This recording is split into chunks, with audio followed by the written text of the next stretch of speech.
ನಮಸ್ಕಾರ ಸ್ನೇಹಿತರೆ, ಇಂದಿನ ನಮ್ಮ ವಿಡಿಯೋದಲ್ಲಿ ಕೈಲಿ ಬಿಡುಗಾಸು ಇಲ್ಲದವರನ್ನು ಕೂಡ ಕೋಟೀಶ್ವರರಾಗಿಸುವಂತಹ ಒಂದು ಬೀಜ ಮಂತ್ರವನ್ನು ಹೇಳಿಕೊಡುತ್ತೇನೆ. ಇದು 11 ದಿನ ಓದಿದರೆ ಸಾಕು. ಅದರ ನಂತರ ನಿಮ್ಮ ಜೀವನದಲ್ಲಿ ಕೆಲ ಅದ್ಭುತವಾದ ಬದಲಾವಣೆಗಳು ನಡೆಯುತ್ತವೆ. ಅಂತಹ ಶ್ರೇಷ್ಠವಾದ ಬೀಜ ಮಂತ್ರದ ಬಗ್ಗೆ ನಾನೀಗ ತಿಳಿಸುತ್ತೇನೆ. ಮುಖ್ಯವಾಗಿ ಈ ಮಂತ್ರ ಪಠಿಸುವುದಕ್ಕೂ ಮುಂಚೆ ನೀವು ಲಕ್ಷ್ಮೀ ನರಸಿಂಹಸ್ವಾಮಿಯನ್ನು ಪೂಜಿಸಬೇಕು. ಎಲ್ಲರೂ ಕೂಡ ಓಂ ಶ್ರೀ ಲಕ್ಷ್ಮೀ ನರಸಿಂಹಸ್ವಾಮಿ ಎಂದು ಮನಸ್ಫೂರ್ತಿಯಾಗಿ ನೆನೆಸಿಕೊಳ್ಳಿ. ಏಕೆಂದರೆ ನಾವು ಯಾವುದೇ ಕೆಲಸ ಮಾಡಬೇಕೆಂದರೂ ಮೊದಲು ನಮ್ಮ ಮೇಲೆ ದೇವರ ಅನುಗ್ರಹ ಇರಬೇಕು. ಆಗಲೇ ನಮಗೆ ಒಳ್ಳೆ ಗೆಲುವು ಸಿಗುತ್ತದೆ. ಎಷ್ಟೋ ಜನರು ಎಷ್ಟೋ ಕಷ್ಟಪಡುತ್ತಾರೆ, ಏನೇನೋ ಕೆಲಸ ಮಾಡುತ್ತಾರೆ, ಹಗಲು ರಾತ್ರಿ ಬೆವರು ಸುರಿಸಿ ದುಡಿಯುತ್ತಾರೆ. ಆದರೂ ಕೂಡ ಅವರು ಮಾತ್ರ ಇನ್ನೂ ಉದ್ಧಾರವಾಗಿರಲ್ಲ. ಅದಕ್ಕೆ ಕಾರಣ ಏನೆಂದರೆ ಅವರ ಮೇಲೆ ದೇವರ ಕೃಪೆ ಇಲ್ಲದಿರುವುದು. ಇದು ಒಂದು ಕಾರಣವಾದರೆ, ಎರಡನೆಯದು ಅವರು ಮಾಡಿದಂತಹ ಪಾಪ ಕರ್ಮಗಳು ಅವರ ಬೆನ್ನು ಬಿಡದಂತೆ ಹಿಂಬಾಲಿಸುತ್ತಾ ಅವರನ್ನು ಹಿಂಸಿಸುತ್ತಿರುತ್ತವೆ. ಅದೇ ರೀತಿ ನಾವು ಮಾಡುವಂತಹ ಕೆಲಸ ಸಕ್ಸಸ್ ಆಗಬೇಕೆಂದರೆ ನಮಗೆ ಖಂಡಿತ ದೇವರ ಅನುಗ್ರಹ ಇರಬೇಕು. ಈಗ ನಿಮಗೆ ಒಂದು ಕತೆ ಹೇಳುತ್ತೇನೆ. ಅದರ ಜೊತೆ ಒಂದು ಮಂತ್ರ ಕೂಡ ಹೇಳಿಕೊಡುತ್ತೇನೆ. ಈ ಮಂತ್ರ ನಾನು ಇಂದಿಗೂ ಕೂಡ ಜಪಿಸುತ್ತಲೇ ಇದ್ದೇನೆ. ನನಗಾದರೆ ಈ ಮಂತ್ರ ಪಠಿಸಿದ ನಂತರ ಮನಸ್ಸು ತುಂಬಾ ಪ್ರಶಾಂತವಾಗಿ, ಮನಸ್ಸಿಂದ ಏನೋ ಭಾರ ಇಳಿದು ಹೋದಂತಾಗುತ್ತದೆ. ನಮಗೆ ಯಾವ ದೇವರಾದರೂ ಒಂದೇ. ಯಾವ ದೇವರನ್ನು ಹೆಚ್ಚು ಅಥವಾ ಕಡಿಮೆ ಮಾಡಿ ಮಾತನಾಡಬಾರದು. ಈ ಮಂತ್ರ ನಿಮಗೆ ಹೇಳಿಕೊಡಲು ಕಾರಣ ಒಂದೇ ಒಂದು. ಈ ಮಂತ್ರ ಪಠಿಸುವ ಮೂಲಕ ನೀವು ನಿಮ್ಮ ಕಷ್ಟದಿಂದ ಸ್ವಲ್ಪ ಪಾರಾದರು, ನಿಮ್ಮ ಪಾಪಗಳಿಂದ ಸ್ವಲ್ಪ ವಿಮುಕ್ತಿ ಪಡೆದರು, ಅದರಲ್ಲಿ ಸ್ವಲ್ಪ ಪುಣ್ಯನಾದರೂ ನನಗೆ ಬರಲಿ ಅನ್ನೋ ಸ್ವಾರ್ಥ ಅಷ್ಟೆ. ನಾವು ಇತರರಿಗೆ ಒಳ್ಳೆಯದು ಮಾಡಿಲ್ಲ ಅಂದರೂ ಪರವಾಗಿಲ್ಲ, ಕೆಟ್ಟದಂತೂ ಮಾಡಬಾರದು. ಅದೇ ರೀತಿ ಇತರರಿಗೆ ಒಳ್ಳೆಯದು ಮಾಡುವ ಅವಕಾಶ ಬಂದರಂತೂ ಅದನ್ನು ತಪ್ಪದೆ ಸದ್ವಿನಿಯೋಗಪಡಿಸಿಕೊಳ್ಳಬೇಕು. ಒಂದು ಊರಿನಲ್ಲಿ ಕಬ್ಬಿಣದ ವ್ಯಾಪಾರಿ ಇದ್ದ. ಆ ವ್ಯಾಪಾರ ಶುರು ಮಾಡುವುದಕ್ಕೂ ಮುಂಚೆ ಆತ ಖಂಡಿತ ನಾನು ಈ ವ್ಯಾಪಾರದಲ್ಲಿ ಗೆಲುವು ಸಾಧಿಸುತ್ತೇನೆ ಎಂಬ ನಂಬಿಕೆಯಿಂದ ಅವನಿಗಿದ್ದ ಹೊಲ ಕೂಡ ಮಾರಿ ಎಲ್ಲ ದುಡ್ಡು ಈ ವ್ಯಾಪಾರಕ್ಕೆ ಖರ್ಚು ಮಾಡಿದ. 1 ವರ್ಷ ವ್ಯಾಪಾರ ಕೂಡ ಚೆನ್ನಾಗೇ ನಡೆಯಿತು.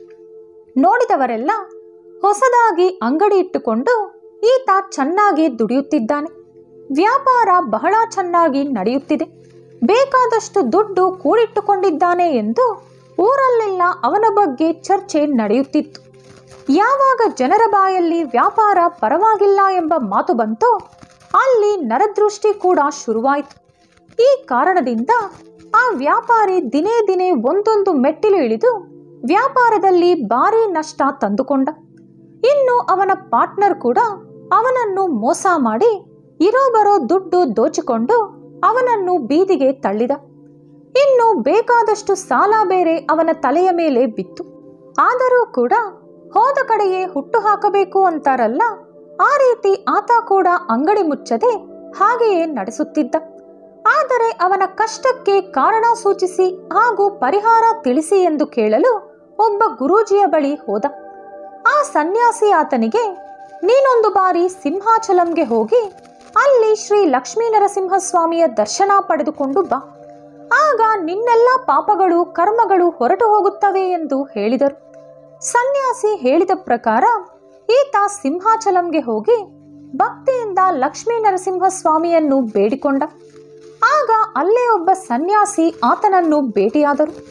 ಅವರ ಮುಖದಲ್ಲಿ ರಾಜವೈಭೋಗ, ದೈವ ಕಳೆ ಉಕ್ಕಿ ಹರಿಯುತ್ತಿತ್ತು.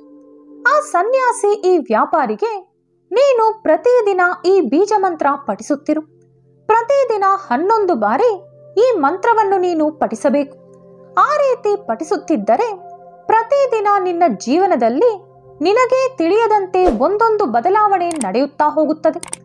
ಅತಿ ಬೇಗನೆ ನಿನಗಿರುವಂತಹ ಎಲ್ಲ ಕಷ್ಟಗಳು ಬಗೆಹರಿಯುತ್ತವೆ ಎಂದು ಬೀಜ ಮಂತ್ರ ಹೇಳಿಕೊಟ್ಟರಂತೆ.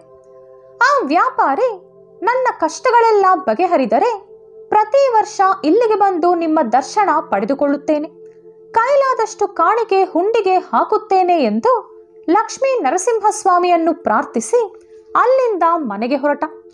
ಮಾರನೆಯ ದಿನದಿಂದ ಆ ಸನ್ಯಾಸಿ ಹೇಳಿಕೊಟ್ಟ ಮಂತ್ರವನ್ನು ಈ ವ್ಯಾಪಾರಿ ಜಪಿಸಲು ಶುರು ಮಾಡಿದ. ಆ ಮಂತ್ರ ಸ್ಕ್ರೀನ್ ಮೇಲೆ ನೋಡಬಹುದು.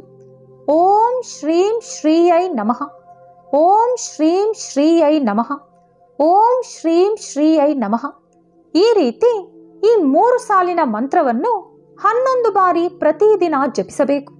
ಆ ವ್ಯಾಪಾರಿ ಪ್ರತಿದಿನ ಸ್ನಾನ ಮಾಡಿ ದೇವರ ಮುಂದೆ ದೀಪ ಹಚ್ಚಿ ಅಂಗಡಿ ತೆರೆಯಲು ಹೋಗುತ್ತಿದ್ದ. ನಾನು ಏಳಿಗೆಯಾಗುತ್ತೇನೋ ಎಂಬ ಅನುಮಾನ ಅವನಲ್ಲಿ ಅದುವರೆಗೂ ಇತ್ತು. ಆದರೆ ಈ ಮಂತ್ರ ಜಪಿಸುತ್ತಿದ್ದಂತೆ ದಿನೇ ದಿನೇ ಅವನ ವ್ಯಾಪಾರ ಅಭಿವೃದ್ಧಿಯಾಯಿತು. ಲಕ್ಷ್ಮೀ ನರಸಿಂಹಸ್ವಾಮಿಯ ನಾಮಸ್ಮರಣೆ ನಾವು ಮಾಡಿದರೆ ಸಾಕು, ಎಂತಹ ಭಯ ಹೆದರಿಕೆ ಇದ್ದರೂ ಹೊರಟು ಹೋಗುತ್ತದೆ. ಎಂತಹ ದೃಷ್ಟಿ ನರದೃಷ್ಟಿ ಇದ್ದರೂ ಕೂಡ ಲಕ್ಷ್ಮೀ ನರಸಿಂಹಸ್ವಾಮಿಯ ಹೆಸರು ಕೇಳಿದರೆ ಹೆದರಿ ಓಡಿ ಹೋಗುತ್ತದೆ.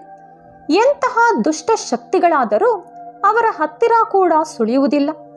ಅಂತಹ ಉತ್ತಮವಾದ ಅದ್ಭುತವಾದ ಮಂತ್ರವಿದು. ಹಾಗಾಗಿ ನೀವು ಕೂಡ ಯಾವುದೇ ಶುಭ ಕಾರ್ಯ ಅಥವಾ ಯಾವುದೇ ಮುಖ್ಯವಾದ ಕೆಲಸ ಶುರು ಮಾಡುವುದಕ್ಕೂ ಮುಂಚೆ, ಅಥವಾ ನೀವು ಪ್ರತಿದಿನ ಕೆಲಸಕ್ಕೆ ಹೋಗುವ ಮುಂಚೆ, ಅಥವಾ ವ್ಯಾಪಾರ ಮಾಡಲು ಹೋಗುವ ಮುಂಚೆ, ಅಥವಾ ಈ ಕೆಲಸ ಇವತ್ತು ಮುಗಿದರೆ ಸಾಕಪ್ಪ ಎನ್ನುವ ಕೆಲಸ ಯಾವುದಾದರೂ ಇದ್ದರೂ ಕೂಡ ಆ ಕೆಲಸ ಮಾಡುವ ಮುಂಚೆ ಈ ಮಂತ್ರವನ್ನು ಭಕ್ತಿ ಶ್ರದ್ಧೆಯಿಂದ, ಮುಖ್ಯವಾಗಿ ಕಾಟಾಚಾರದಿಂದಲ್ಲದೆ ನಂಬಿಕೆ ಇಟ್ಟು ಮನೆಯಿಂದ ಹೊರಹೋಗುವ ಮುಂಚೆ 11 ಬಾರಿ ಜಪಿಸಿ ಹೋಗಿದ್ದೇ ಆದರೆ ಖಂಡಿತ ಒಳ್ಳೆ ಫಲಿತಾಂಶ ನೀವು ನೋಡೇ ನೋಡುತ್ತೀರಿ. ಆ ವ್ಯಾಪಾರಿ ಒಳ್ಳೆ ಕೋಟೀಶ್ವರನಾಗಿ ಬೆಳೆದು ಅವನ ಕುಟುಂಬವೆಲ್ಲ ಈಗ ಅದೇ ಶ್ರೀಮಂತಿಕೆ ಅನುಭವಿಸುತ್ತಿದ್ದಾರೆ. ಈ ಮಂತ್ರ ನಿಮಗೂ ಉಪಯೋಗವಾಗಲಿ ಎಂಬ ಕಾರಣದಿಂದ ನಿಮ್ಮೊಂದಿಗೆ ಹಂಚಿಕೊಂಡಿದ್ದೇನೆ. ನಾಳೆಯಿಂದಲೇ ನೀವು ಕೂಡ ಈ ಮಂತ್ರ ಜಪಿಸಲು ಶುರು ಮಾಡಿ ಒಳ್ಳೆ ಫಲಿತಾಂಶ ನೋಡುತ್ತೀರಿ. ಈ ವಿಡಿಯೋ ನಿಮಗಿಷ್ಟವಾದಲ್ಲಿ ಲೈಕ್ ಹಾಗೂ ಶೇರ್ ಮಾಡಿ. ಇಂತಹ ಹೆಚ್ಚಿನ ಪೌರಾಣಿಕ ವಿಡಿಯೋಗಳಿಗಾಗಿ ತಪ್ಪದೇ ನಮ್ಮ ಚಾನೆಲ್ ಅನ್ನು ಸಬ್ಸ್ಕ್ರೈಬ್ ಮಾಡಿಕೊಳ್ಳಿ. ಮತ್ತೊಂದು ಕುತೂಹಲಕಾರಿ ಮಾಹಿತಿಯೊಂದಿಗೆ ಪುನಃ ಭೇಟಿಯಾಗೋಣ. ಧನ್ಯವಾದಗಳು.